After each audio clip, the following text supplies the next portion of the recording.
अस्सलाम वालेकुम रहमतुल्लाहि वबरकातुहू। मैं हकीम मोहम्मद अनवारुल हक वसीम। मैं दोस्तों ਤੁਹਾਡੇ ਵਾਸਤੇ ਇੱਕ ਬੜਾ ਹੀ ਅੱਛਾ ਨੁਸਖਾ ਲੈ ਕੇ ਆਇਆ। ਐਸੇ ਬੱਚੇ ਜਿਹੜੇ ਜਿਨ੍ਹਾਂ ਦੇ ਚਿਹਰਿਆਂ ਦੇ ਉੱਤੇ ਦਾਗ ਬਣ ਜਾਂਦੇ ਨੇ, ਸਿਆਹੀਆਂ ਬਣ ਜਾਂਦੀਆਂ ਨੇ, ਛੋਟੇ ਛੋਟੇ ਧੱਬੇ ਬਣ ਜਾਂਦੇ ਨੇ, ਉਹਨਾਂ ਬੱਚਿਆਂ ਵਾਸਤੇ ਬੜਾ ਹੀ ਅੱਛਾ ਨੁਸਖਾ ਲੈ ਕੇ ਆਇਆ। ਔਰ ਇਹ ਕਿਉਂ ਹੁੰਦਾ? ਐਸੇ ਬੱਚੇ ਜਿਹੜੇ ਜ਼ਿਆਦਾਤਰ ਹੋਸਟਲ 'ਚ ਰਹਿੰਦੇ ਨੇ, ਬਾਹਰ ਦੇ ਖਾਣੇ ਖਾਂਦੇ ਨੇ, ਹੋਟਲਿੰਗ ਕਰਦੇ ਨੇ।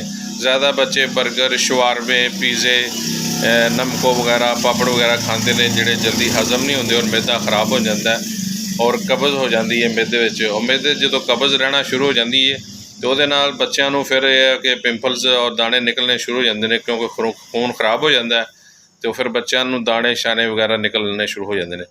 और दाने सिर्फ चेहरे ते नहीं निकलते, फिर बाज़ का बच्चों के जोड़े ना पिछे कमर से काफ़ी जोड़े ना दाने, छाती के दाने बन जाते हैं तो बच्चे काफ़ी परेशान हो जाते हैं। और ऐसे दाने भी कई निकल आते हैं चेहरे के उत्ते जिन्हों के वाइट पीप होंगी, तो बच्चे फिर उन्होंने खारिश होंगी है, छिलते हैं, फिर छिलन तो बाद उन्होंने उत्ते दाग धब्बे बन जाते हैं। तो उन्होंने बच्चों के चेहरे की खूबसूरती खुशनुमाई वास्ते एक अच्छा नुस्खा लैके आया, तुसीं उन्होंने नोट फरमा लो। ये बहुत अच्छा चीज़ है और इंशाअल्लाह इनू आजमाओ, कामयाब होवोगे। तो तुसीं लै लेना जी कुआर गंदल का गुद्दा, जिन्हों एलोवेरा भी आते हैं, बच्चे जोड़े स्टूडेंट ने सारे जानते हैं।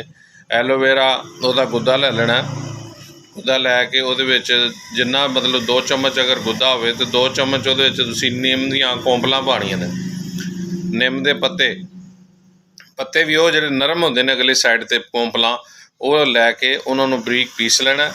बरीक पीस के उन्होंने जनाब तुसीं पेस्ट बना लेना। पेस्ट बना के रात नूं सौण लग्गिया उन्होंने कम से कम चेहरे ते 5-6 मिनट जिहड़ा उहदा मसाज करना। मसाज करने तो बाद तुसीं जनाब उन्होंने सो के सवेरे उठना तो उन्होंने मूँह धो लेना अच्छी तरह, किसी अच्छे साबन नाल।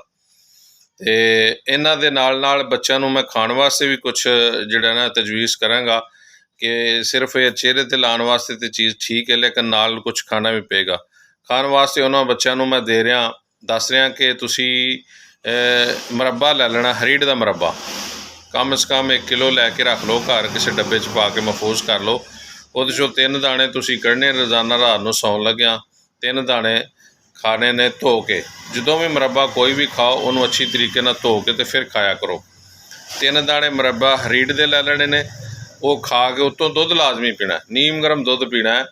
इहदा एक ही फायदा होएगा कि जिहड़े बच्चों नूं कब्ज़ रहिंदी है, जिहड़े बच्चों नूं गैस रहिंदी है और जिहड़े बच्चों के सर नूं हमेशा दर्द रहिंदा है, उन्हां वास्ते बेहतरीन नुस्खा है।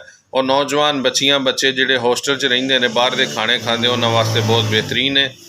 और जिन्ने भी बच्चे ने, चाहे वो पढ़ते हैं या नहीं पढ़ते, लेकिन सब वास्ते बेहतरीन है, क्योंकि अजकल के खाने साढ़े ज़्यादातर मसालेदार मुरगन गज़ावां होंदियां ने, जिहदी वजह नाल ज़्यादा हाजमा ठीक नहीं रहिंदा लोगों का। तो तुसीं ये हरड़ का जिहड़ा मुरब्बा नाल जरूर इस्तेमाल करो। 3 दाने मुरब्बा खा के उत्तों दुध लाजमी पीना, इहदे नाल कब्ज़ नहीं रहेगी। जिहड़े बच्चे अक्सर शिकायत करते साढ़े सर नूं दर्द रहिंदा, उन्हां वास्ते बेहतरीन है। और ये कल्ला सर नूं सर दीयां बहुत सारियां बीमारियां वास्ते हरीड़ का मुरब्बा ठीक है। जिल्द नूं भी साफ़ करदा है, खून नूं साफ़ करदा है, दाने बन नहीं दिंदा। और उस तो बाद दिमागी कमज़ोरी वास्ते बहुत अच्छा है, यानी दिमाग नूं तरताज़ा रखदा है, क्योंकि जो ही जब कब्ज़ नहीं होएगी तो फिर तुहाडा जिहड़ा ना दिमाग बिल्कुल तरोताज़ा रहेगा और फ्रैश रहेगा और हाफजा तेज़ रहेगा। और जिन्हां बच्चों के जल्दी वाल जिहड़े ने अपने बाल सफ़ैद हो जाते हैं, उन्हां वास्ते भी बहुत बेहतरीन है। वालों की स्याही नूं हमेशा कामयाब रखता है। और वालों की स्याही वास्ते अगर नाल सुबह निहार मूँह 3 दाने मुरब्बा आमला का भी बच्चे खा लैण तो उन्हां वास्ते भी बहुत बेहतरीन है। रात नूं हरीड़ का मुरब्बा और सुबह 3 दाने आमले के खा लैण तो वाल भी उन्हां दे जिहड़े हमेशा स्याह रहण दे और उन्होंने जिहड़ा ना बहुत ज़्यादा इसदा फायदा होएगा। दिमाग नूं विटामिन की भी कमी, कैल्शियम की कमी, सारा कुछ ठीक हो जाएगा इंशाअल्लाह। तो मेरे वास्ते भी दुआ करना सारे बच्चों, अपने वास्ते भी दुआ करया करो और मेरे चैनल नूं सबसक्राइब भी कीता करो। मेरा चैनल है यूट्यूब चैनल असगर शफा खाने के नाम तो, इसनों सबसक्राइब किया करो। उहदे च वीडियोज़ बहुत अच्छी वीडियोज़ भी असीं लाने तो उन्होंने भी वेख्या करो।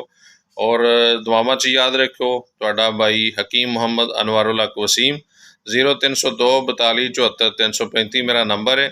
अगर किसी दोस्त ने मशवरा करना हो किसी मामले च ਮੇਰੇ ਨਾਲ ਰਾਬਤਾ ਕਰ ਸਕਦਾ ਹੈ। ਔਰ ਇਸ ਜਿਹੜਾ ਨੁਸਖਾ ਮੈਂ ਹੁਣ ਤੁਹਾਨੂੰ ਦੱਸ ਰਿਹਾ ਇਸ ਵੀਡੀਓ 'ਚ, ਅਗਰ ਕਿਸੇ ਨੂੰ ਨਾ ਪਤਾ ਚੱਲੇ ਤਾਂ ਕਮੈਂਟਸ ਕਰਕੇ ਵੀ ਪੁੱਛ ਸਕਦਾ ਹੈ। ਵੱਸਲਾਮ।